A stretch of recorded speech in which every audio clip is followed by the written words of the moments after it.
when it is safe to do so.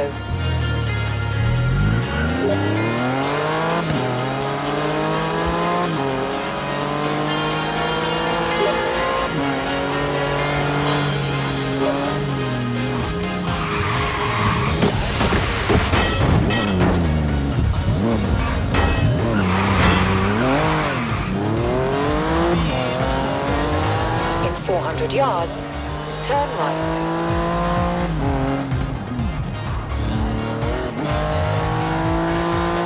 Turn right. You have arrived at your destination.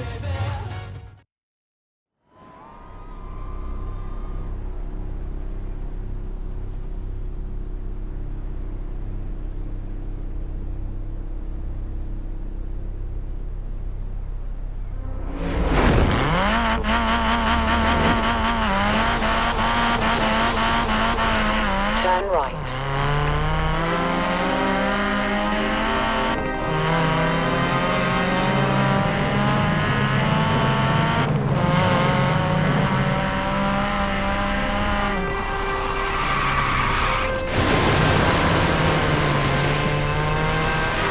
In 400 yards, turn right.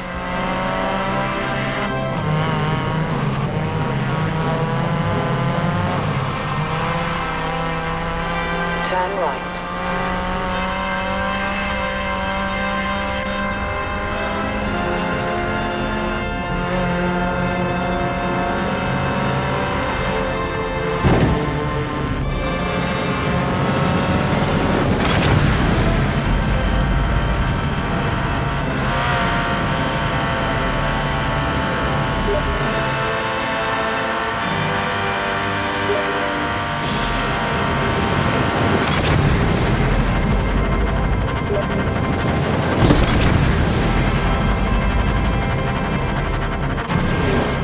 Way to get in touch with your inner child, boss.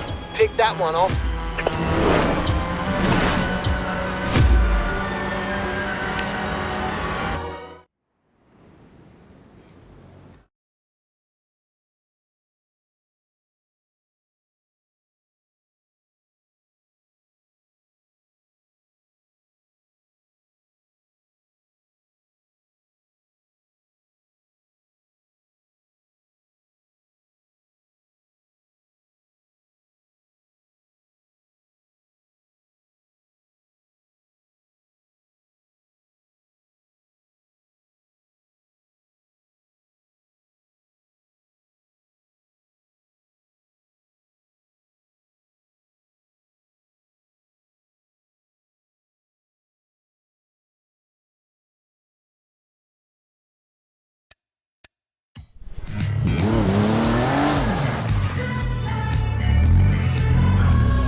So you know how I told you the Hot Wheels people love to tinker? They also love to share. I have a feeling I'm going to regret doing this, but what do you think, boss? Want to choose the stunts we use?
child's play for you, isn't it?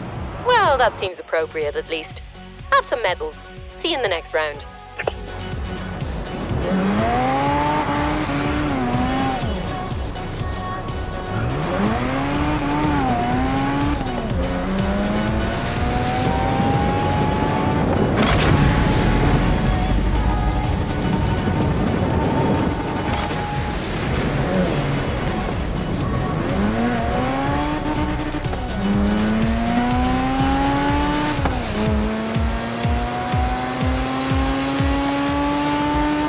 Coming to you live.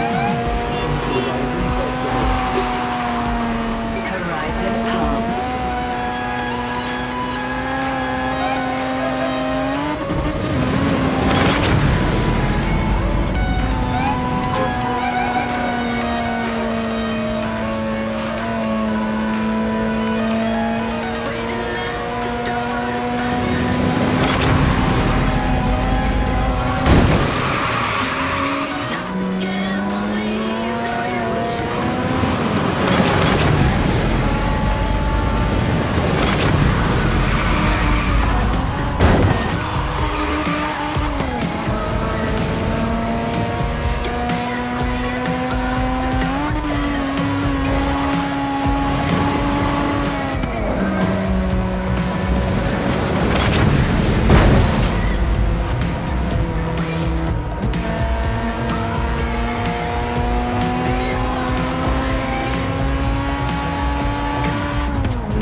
have arrived at your destination.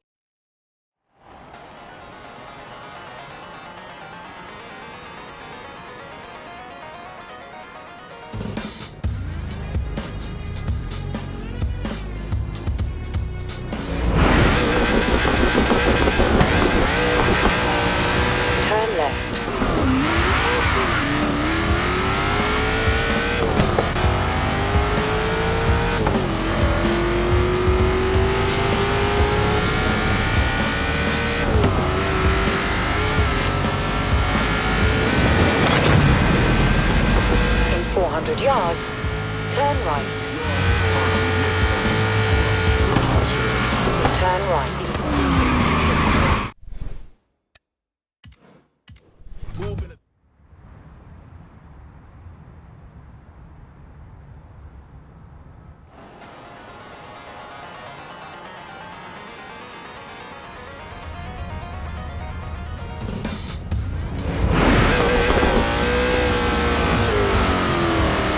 Turn left.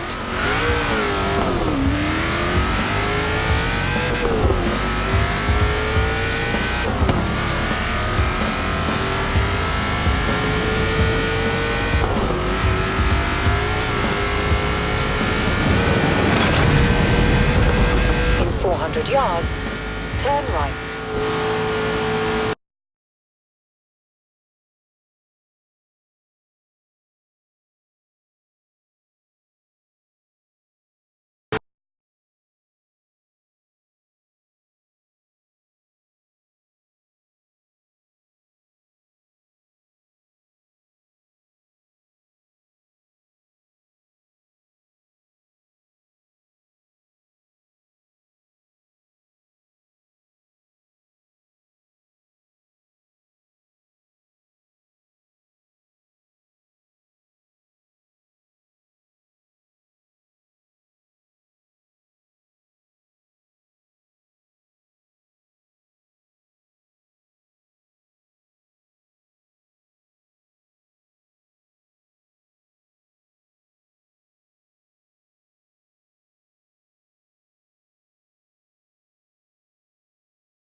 Draw.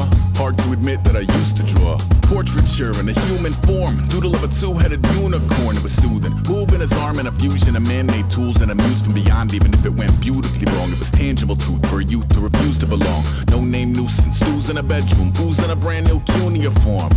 Barely commune with the horde. Got a whole grayscale ungluing his world. Might zone amp to the yap of the magpie. Unseen hand dragging his graphite. Cross contour, little bit of backlight. Black ink after a Bristol to baptize. You can imagine a rush that ensue when you get three dimensions stuffed in a two. Then it's off to a school where it's all you get to. Being trained and observed by a capable few. Back in New York by peeps and a dog in a two-bedroom doing menial jobs. Plus rhyming and stealing and being a clod. Distractions, freedom, a rod. I left some years of giving a light. I left some will of spirit. They did not know how long they had been there. They did not know how long they had been there. They did not know how long they had been there. They did not know how long they had been there. They did not know how long they had been there.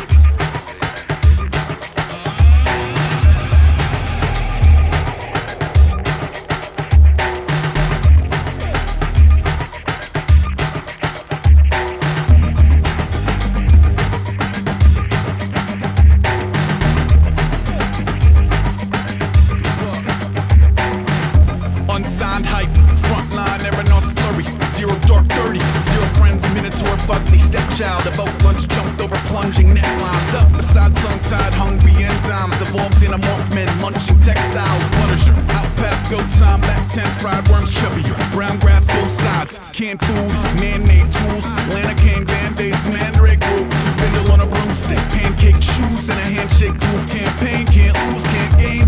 Smoke out moles like a force of nature. Pray fortune return to his fate swiftly, maybe in the form of a nest egg, maybe in the form of a Tesla death. This radio station in honor of the last American heroes to whom speed means freedom of the soul. The question is not when it's gonna stop.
It's impossible to imagine the long-awaited sequel to Blade Runner without some version of the iconic music that Vangelis composed for the original. That's because the Blade Runner score is more than a score. It's an indispensable element of the movie.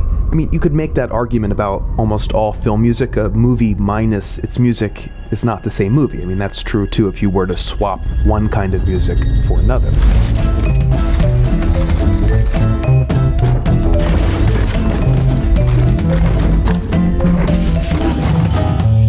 In the video I did on Howard Shore's incredible leitmotifs in The Lord of the Rings, I tried to show how the score helped guide and elevate the emotional beats of the story. It's great work from a great composer and hugely influential on the trilogy.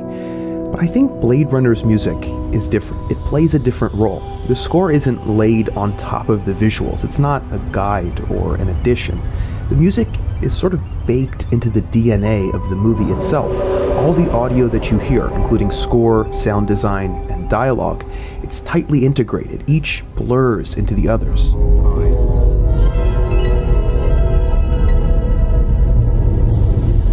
This integration is really what separates Blade Runner from other science fiction films. After all, electronic music had been a staple of science fiction cinema for 3 decades by then, going all the way back to Bernard Herrmann's use of the theremin in The Day the Earth Stood Still. Herrmann and other revolutionary composers like Lewis and B.B. Barron used winding, bending, sputtering electronic sounds to evoke aliens and alien planets. Blade Runner is somewhere in the middle between the amelodic soundscapes of Forbidden Planet and the grand symphonic themes of something like Star Wars. And Vangelis is pulling from that same toolbox of electronic sounds, but these noises are put to use for a more musical purpose. In order to achieve that dreamlike quality that the film has, the audience shouldn't be able to identify where the music ends and the world begins.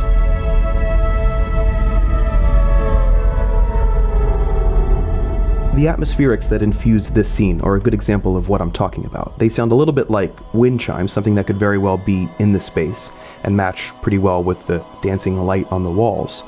And yet the sound is so layered with faint computery noises that it could also be a machine somewhere in the room. It also serves as a kind of atmospheric bed from which the clearly non-diegetic, not in the world, strings rise as Rachel enters. Do you like our owl? Even the dialogue has a lot of reverb, giving it the same dreamy quality as the score and the sound effects. I'm Rachel. Deckard. Of course, reverberation is absolutely everywhere in Blade Runner. You could even say that it's the manipulation of reverb that gives Blade Runner its distinct feeling. And though Vangelis is such a virtuoso at wielding it, the digital reverb that you hear in this movie was something relatively new to music at the time. The world's first digital reverberation machine, the EMT-250, was released only 6 years before Blade Runner premiered in 1982. We all have a natural sense of reverb. We hear it when we're in big spaces, how our voice reverberates and decays across the room. Digital reverb uses algorithms to extend that decay even more. The Lexicon 224, which is what Vangelis used for Blade Runner, could extend decays up to 70 seconds, allowing you to make spacey, ethereal sounds like this.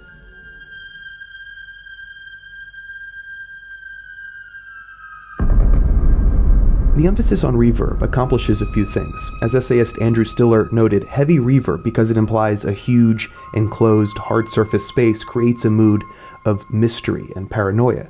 It also gives everything a feeling of distance, as if the audio is coming from far away, like in a dream. And finally, reverberation blends things together. And this is one of the crucial ways Vangelis folds separate audio sources into one aural master track. Because that is the goal here. Every scene is composed to create this cohesive acoustic environment. Sometimes the emphasis is on dialogue or sound effects, other times it's on the nostalgic music that calls back to classic film noir. Except that solo saxophone was never actually used in classic film noir, which is a whole nother video, but anyway. Most of these scenes were interpreted by Vangelis on the spot. The way he composed, I try to make it seem like I'm just getting this out, but I know all the moves. I know every little piece of it. 1, 2, 3. It's just here. Just go here. This is what a Louis C.K. joke looks like. It's a short one, only 207 words, but they're 207 words that are chosen very purposefully, practiced until every one counts for something. Today I want to go through this joke beat by beat and explore how Louis C.K. constructs and performs his comedy. My girls are 6 and 9 now. They're actually a really exciting age because they're learning to do some cool stuff. I play Monopoly with my kids. That's really fun. Every joke has to have a premise, an idea that the inevitable punchline will snap comedically into place. The premise should be really clear, whether it's implied as in some one-liners or stated outright. As Chris Rock once said, a lot of comedians have great jokes and they don't why isn't this working? It's not working because the audience does not understand the premise. In this case, the premise has two parts, accomplished in two sentences. First, Louis is playing Monopoly with his daughters, and second, my 9-year-old, she can totally do Monopoly. The 6-year-old actually totally gets how the game works, but she's not emotionally developed enough to handle her inevitable loss in every game of Monopoly. The second part of this premise is beautifully structured, because besides very lucidly delivering the premise that this joke is going to be how a 6-year-old girl learns what it means to lose in Monopoly, Louis actually gets some laughs out of this sentence by the addition of a couple words and a strategic rhythm. I mean, the simplest way to end this sentence is to say that she's not emotionally developed enough to handle losing at Monopoly. But instead he says, to handle her inevitable loss in every game of Monopoly. In this way, Louis adds two little comedic surprises in the premise and makes sure to include a pause so that each can be appreciated in their own beat. To handle her inevitable loss in every game of Monopoly. Because a Monopoly loss is dark. It's heavy. Comedians like Louis C.K. are experienced enough to master not only their own delivery, but where the laughs will occur in their jokes and how to deal with them. Telling a joke is like riding a wave of feeling, and if you watch Louis C.K.'s comedy, you'll see that during laughs, what he does is emphasize his last line. He doesn't give the audience new information, he augments the information just given. It's something that he actually learned how to do brilliantly from Jerry Seinfeld. I'm opening for Jerry in front of like 1,200 or 2,500 people, and people are applauding bits, and I had never encountered that, and I didn't know how to handle it. I asked Jerry what to do, and he said, you stay in the bit. You stay in the bit they're reacting to. If you're angry, and that's why they're applauding, you stay in that energy. Because a Monopoly loss is dark. It's heavy. It's not like when you lose at, Candyland. Oh, you got stuck in the fudgy thing, baby. Oh, well, you're in the gummy twirlios and you didn't get to win. The choice of Candyland here, though Louis acts as if it was pulled out of thin air, is the perfect counterpoint to Monopoly. It's visual. The game pops straight into your mind as an object of colorful innocence. The dramatization and the funny voice is also performed like it was spontaneously made up, but the words and the images he uses, like fudgy thing and gummy twirlios, are carefully chosen to enhance that visual sense.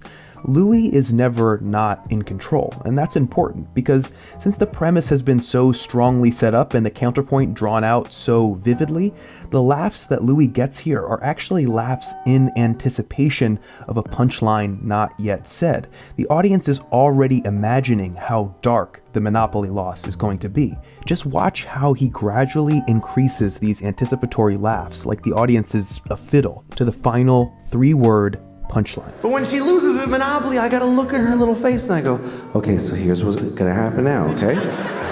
All your property, everything you have, all the railroads, your houses, all your money, that's mine now. Gotta give it all to me. Give it to me, that's right.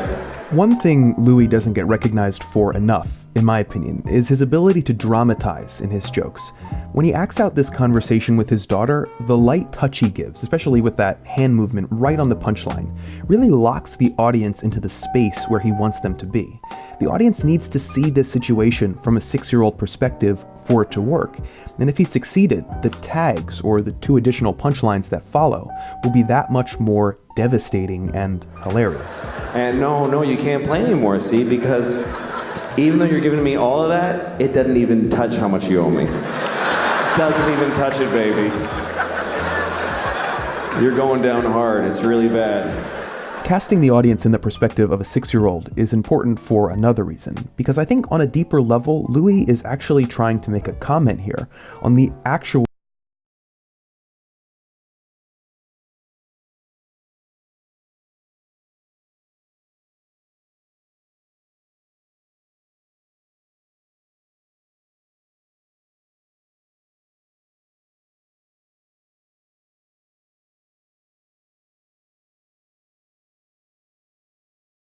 Goodbye then. Come back if you find anything new.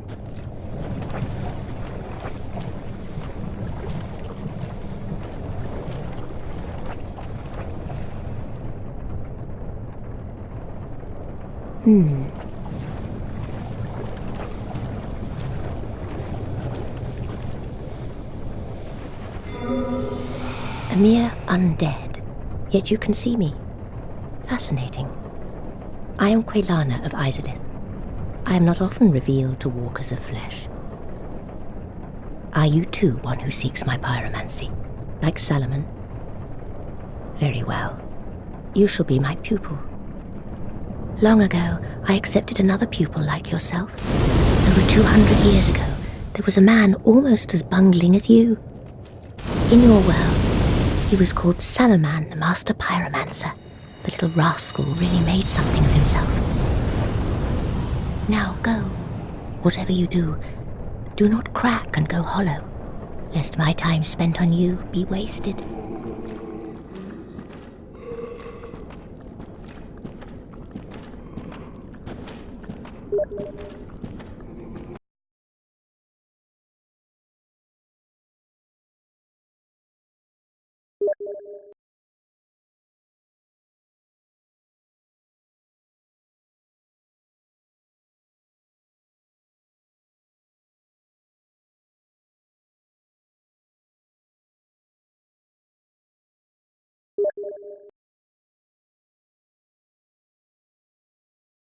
Things you missed in the next choke point for a lot of people is going to be fighting these two werewolves. If you're having trouble with it, don't worry, I got some cheese for you. Simply run past them, then take the first stairs you see on the left. Be careful of this guy, then enter the dark house, kill the two enemies on the top floor, then turn around and see the two werewolves stuck in this door. It's very easy to poke them with an extended weapon here until they're dead, and then you can explore the bridge at your leisure. Alternatively, Molotov cocktails are a good way to take them out if you don't like the cheese. Before you fight the werewolves, there is an entrance to the sewers off to the left side of the bridge, through all of this debris. In my opinion, it's the easiest and best way down to the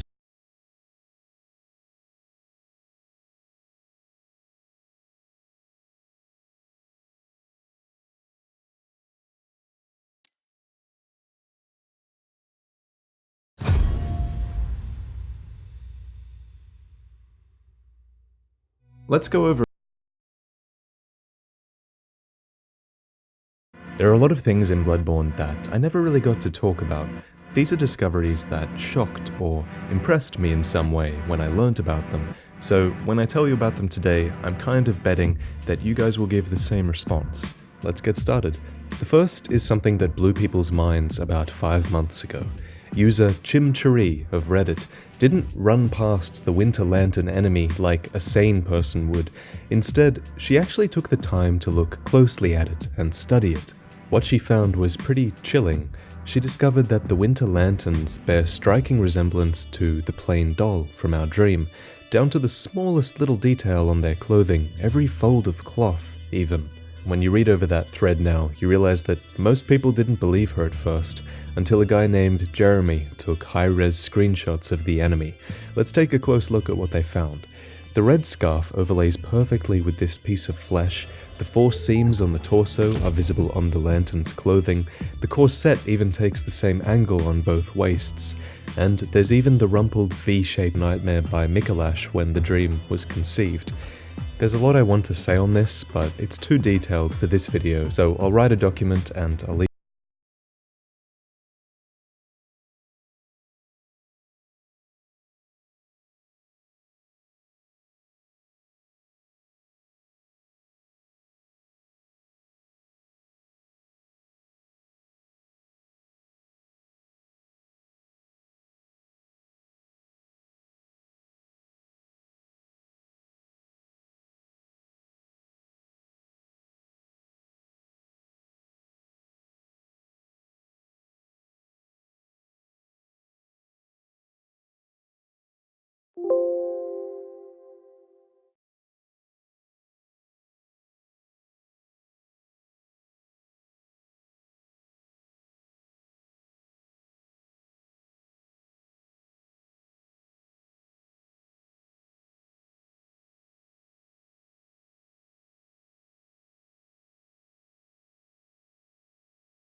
We're too close to ever slow down. The only one mouth when you touch my lips.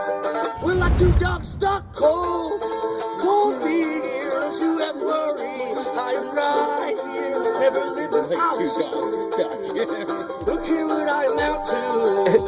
No, talking about cold. Cold beer, don't you ever worry. I'm right here, never live without you.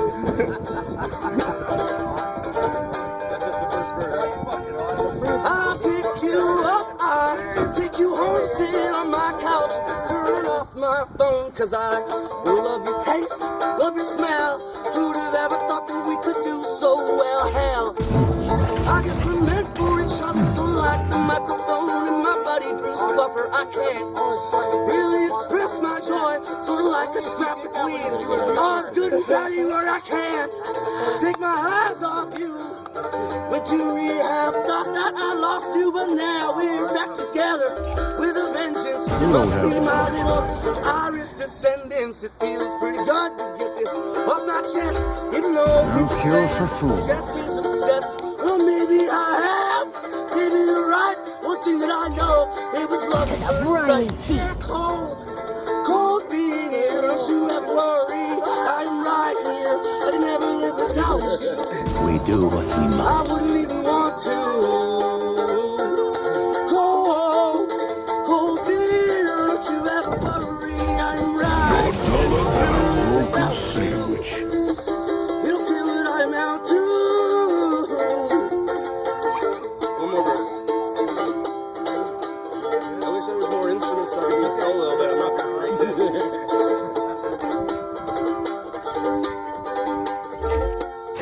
Well, I'm sitting on my stoop, feeling kinda lonely. Me and Brenda fighting, so I called up the homies. The guys are busy hanging out. In front of Sobeys, there's only one little fella who really knows me. He comes in a little brown bottle of can, sits in my head till I can barely stand. He's part of the family, he's part of the team. Took me under his wing when I was just a teen. Every time he comes around, it always takes me back to when I had a fake ID and a little dirt stash. Hit a rope so cold pop, 2 4 wop, pop, pop, top, twist, stop. Tall boy, cold shot beer, cold beer. Don't you ever worry, I'm right here. I never live without you. You don't care what I'm out to. Cold, cold beer, don't you ever worry, I'm right here. I can never fucking live without you. I wouldn't even want to. Hey, that kid looks just like you. That's my kid. Yeah.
30 seconds until minions spawn.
nothing new because my mind is on you. Mine is on you. I'm with the floor, way too much shoes. I work and try to fly. I can't explain why I feel you. I feel you.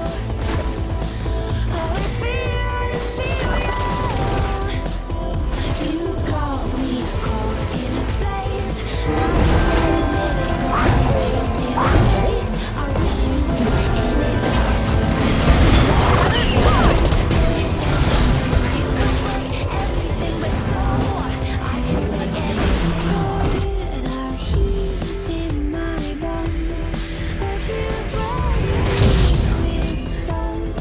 You're the heat in my bones, but you break me with your stones.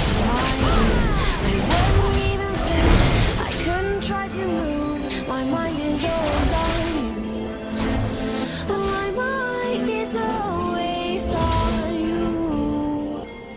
Caught in a place, panic for a minute, got my brain. I wish you were there. I'll see you intention. You can break everything, but so even when I'm caught in a place, panic for a minute, got my brain in a daze. I wish you were in it.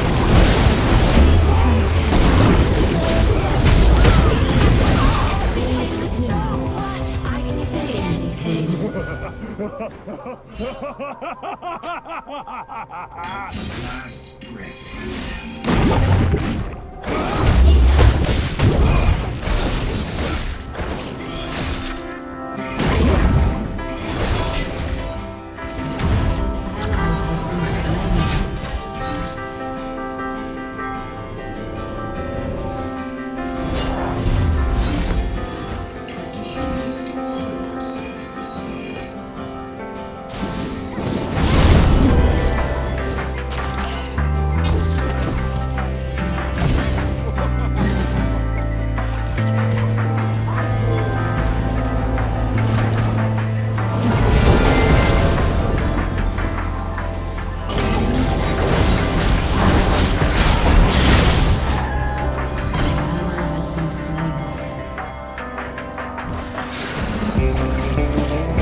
An enemy has been slain.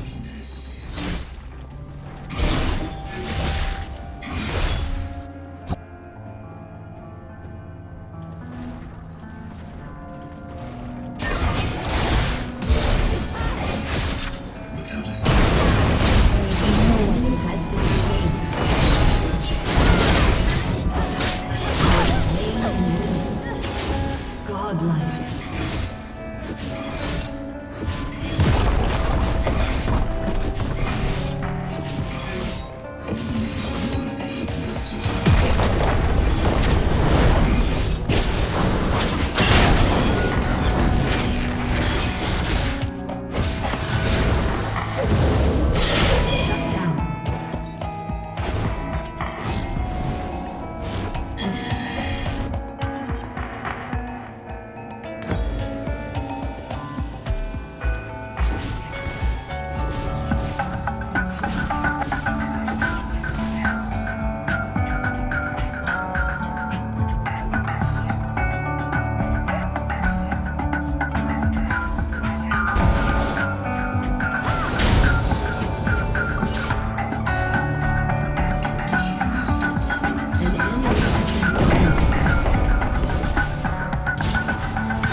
unstoppable.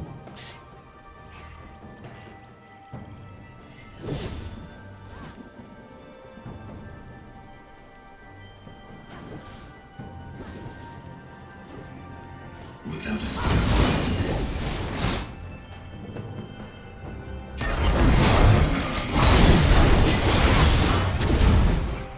have slain an enemy.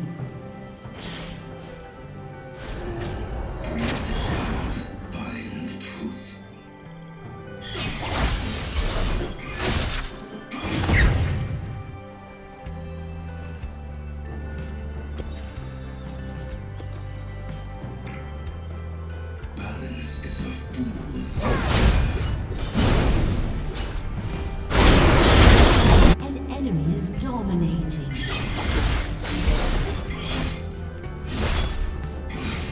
Your turret has been destroyed.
lille biber.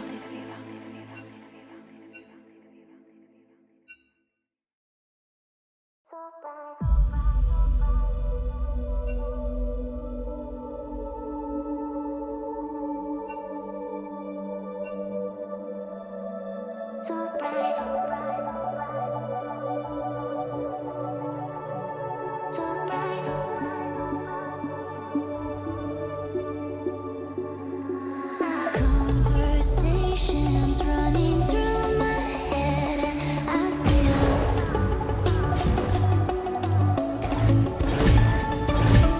moving mountains just to be ahead. All the time, is it worth it?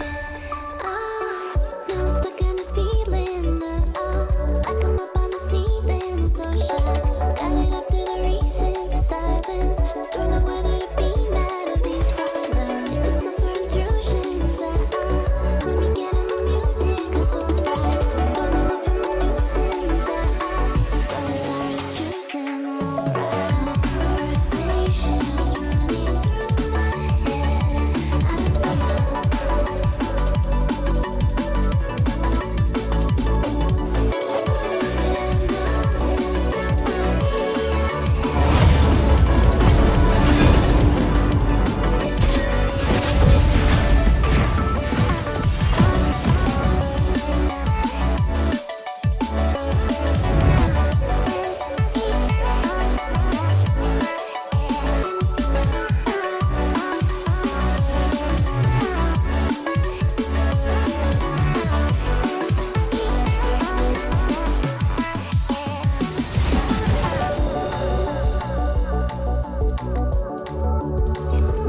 We do what we must.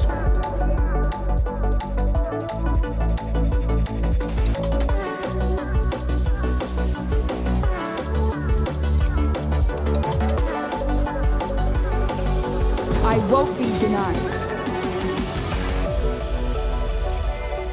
Playtime's over.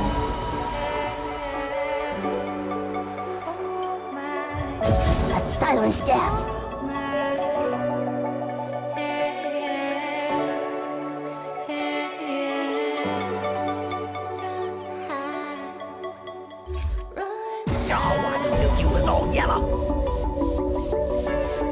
There is so much we can learn in the universe. It is the frontier of the future.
questions my ability.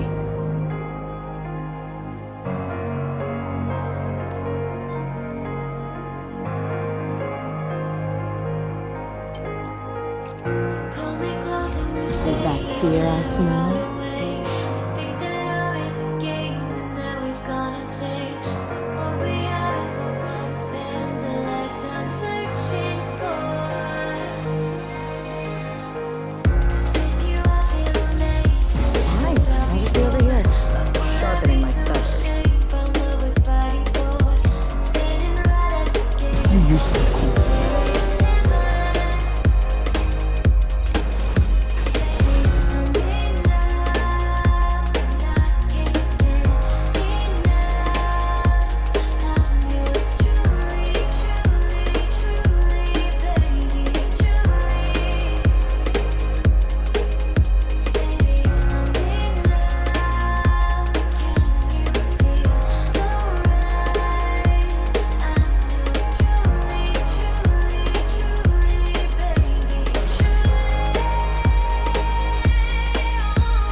If the tables were turned, I would show you no mercy!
You draw me in, and I can't slow down, no. Can you feel it too? There ain't no stopping now. Feet off the ground, head to the sky. Yeah, wind by my side. You in my vision, directly we collide. You pull me in, I don't resist. Time seems to fly, but the clock doesn't tick. I crash into you, we both feel the hit. We both feel the way that our chemicals mix, and I wish that I just keep my eyes shut. Maybe this time it'll be enough.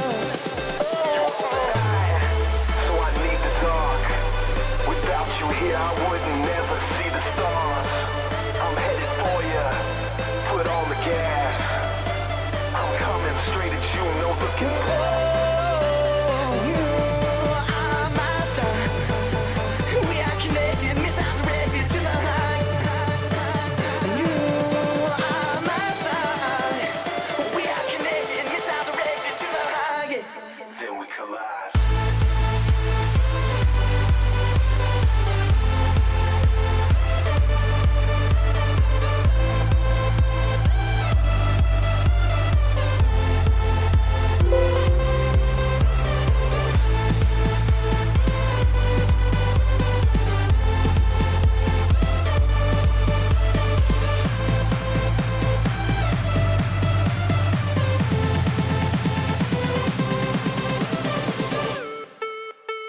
I'm here, I'm your statue. Your heart is a magnet, I'm coming at you. Girl, you're my target, I'm aiming at you. You're a comet, I'm trying to catch you. We can break any rule they ever taught you. Forget about anything they ever bought you. Cause me and you don't need a lot in this world to get by. Plus you know I got you, you pull me in. I don't resist, time seems to fly but the clock doesn't tick. I crash into you, we both feel the hit. We both feel the way that our chemicals mix. And I wish that I just keep my eyes shut, maybe this time you'll be enough. So I need the dark. Without you here, I would never see the stars. I'm headed for you. Foot on the gas. I'm coming straight at you, no looking back.